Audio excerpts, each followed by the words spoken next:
Hey guys, how's it going? Today we're going to be pruning up some raspberries. So we just planted these last spring. This is a 30-foot by 3-foot row of heritage everbearing red raspberries. Right toward the end of the season, I felt like they were just starting to get established and comfortable in their space. Right next to it, we have the startings of another row. I want to plant this one completely full of fall golds, which are another type of everbearing raspberry. I've got a couple, but we didn't have enough to fill up the whole bed. So that is my goal for this spring. So I want to talk about the growth cycle of a raspberry, the different types there are, and how to prune each type. The growth cycle of raspberries is really quite interesting because you've got two different working parts. You've got the part below ground, so kind of the crown and the roots, which are perennial. They come back from year to year. They produce new growth every year. And then you've got the upward growth. So the branches, also called canes, they are biennial. So they only have a life cycle of 2 years. The first year canes are called primocanes, and the second year canes are called floricanes. I typically just refer to them as first and second year canes. That seems a little easier to me. And then there are a couple different types of raspberries you can choose from. You have your summer bearing, also called June bearing, where you get one large crop early on in the season, which I think is really beneficial for those of you who like to preserve them in any way. Jams or freezing, anything like that. It's kind of like your June bearing strawberries. Same concept. You're kind of guaranteed one big crop all at the same time. They'll all be, kind of ripe right around the same time. And then you have your everbearing type, also called fall bearing, where you can actually get 2 crops. You'll get a smaller early summer crop, and then you'll get a larger late summer, early fall crop. Now, both of these types have the same sort of growth cycle in that their roots and crowns are perennial, the canes are biennial, but they act a little bit different. So for your summer bearing raspberries, what happens is your first year canes come up and they just produce vegetative growth, so leafy growth, and then they get ready and charged up to produce raspberries on those canes the second year. So pruning is actually really easy for them. Now, I don't have summer bearing, but I can still describe what to do with summer bearing. What you need to look for is you go in and you look for last year's growth right here. So on summer bearing, this was a second year cane, and after the second year, the cane is done, it's dead, you want to trim that out. So if this is a summer bearing, you would go in and cut that one all the way back down at the ground and get rid of anything that looks like that, anything that bore any fruit.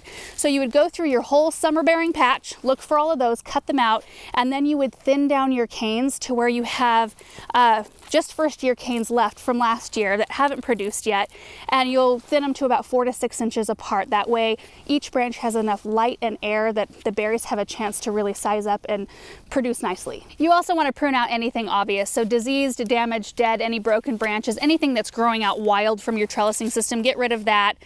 Get rid of all of your canes with last year's growth and then thin it out, and that's pretty much it for summer bearing. It's pretty easy. So now with your everbearing type raspberries that can produce both in the summer and again in the fall, this is how it works. So the first year canes come up, they grow during the season, and then they will produce a little crop on the top of the branch, like this one here on this everbearing. It's a perfect example. And then what happens during the second year, you don't cut this all the way out. They will continue to produce berries down the stem. They will not produce any more berries though on top. So when you go into prune in the spring, you look for last year's fruiting, you cut right below it, and you leave the rest of the stem there, because that is what will produce your summer crop the following year. And all the while this one's producing in June, the new growth from that year is growing up, and that is what will produce your fall crop. So the 2 methods of pruning for everbearing raspberries, there's the one crop method where you go in and just mow all the canes down to the ground every single spring. That way you're actually you're cutting everything off, so you're eliminating your summer crop. But what that does is it allows you to have a very easy time of pruning. I mean, you don't have to look for anything. You just mow them all down, cut them all back. And it allows that plant to reserve all of its energy, and it creates a huge bumper crop of big fruit later on in the season, usually producing a week or 2 earlier than it would normally if you're going for the 2 crop system. And if you want the 2 crops, so you want your summer bearing, you want your fall bearing, you want raspberries through the whole year, you have to go through first, find all of the dead canes. So all of those that have fruited completely from, the fall crop, and then you've trimmed it down and then it's produced its summer crop, those canes need to come out. Then you go through and do what I just did. Let me find another one. I don't have a tremendous amount of examples here in my little baby patch right here. So you'll come in, you'll find last year's growth that fruited, you'll come down again and just trim it right below where it was fruiting. So this one right here, should I leave it, which I won't because it's growing weird, this one will fruit down on this cane. And then all the while, like I said, while this one is fruiting in June, it will be shooting up brand new branches that will fruit in the fall. So it's a little bit more of a tedious method of pruning. It's still fairly easy, and once you kind of know the growth cycle of your raspberries and what type you have, it is quite easy. Now, if you've just moved into a house that has raspberries and you have absolutely no idea what to do with your raspberries, you don't know if they're summer bearing or ever bearing, you're going to have to run a test year. So what I would do is kind of assess the patch, find the old growth from last year, trim it right below that old growth, and see if that cane fruits. If it fruits the next June down below where it was fruiting the year before, then you know you have a summer bearing type. If it doesn't, and it just produces fruit, later on in the season, then you know you have a ever-bearing type. So for our very young baby raspberry patch here, this is going to be its second year. I don't have a tremendous amount of pruning to do because I did a lot of pruning last year just to help the root system get established, but I want to come through. I'm going to cut off all of the scrubby, weaker growth at the bottom, the stuff coming out here like this. I'll be feeding any canes that I want to keep back into the trellising system if they've kind of grown out of it, so that they'll, it's just nice and tidy in the end. And I think I'm going to run a test. I want to mow down half of them and then treat half of them to where I can get a summer crop out of them. And we'll just see what the differences is this next year. Be kind of fun. So for this first section, should we just mow them down? Let's do it.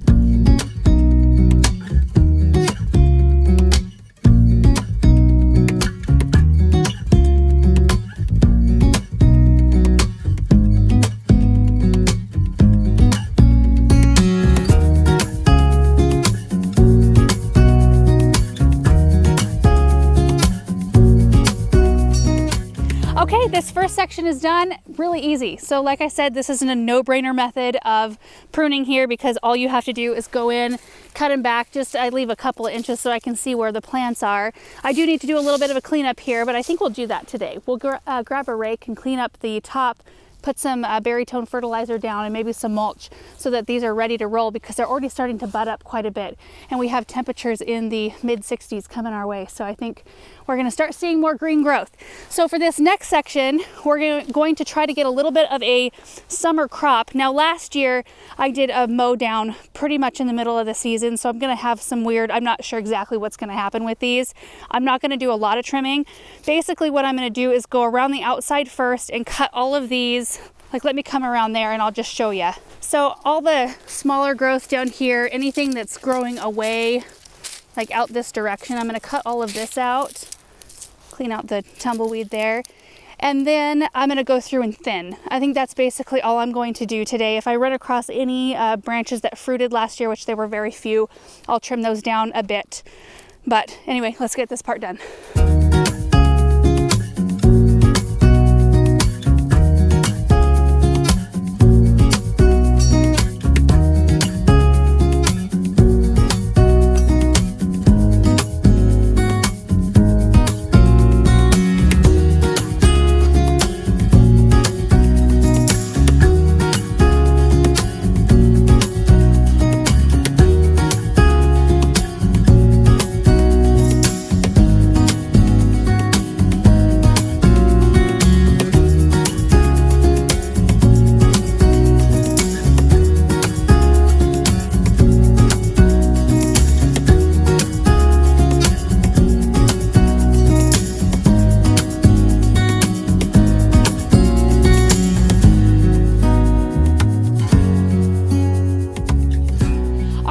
All done. It's looking really good, and I'm excited to see the difference between the two of these, like how much different they behave.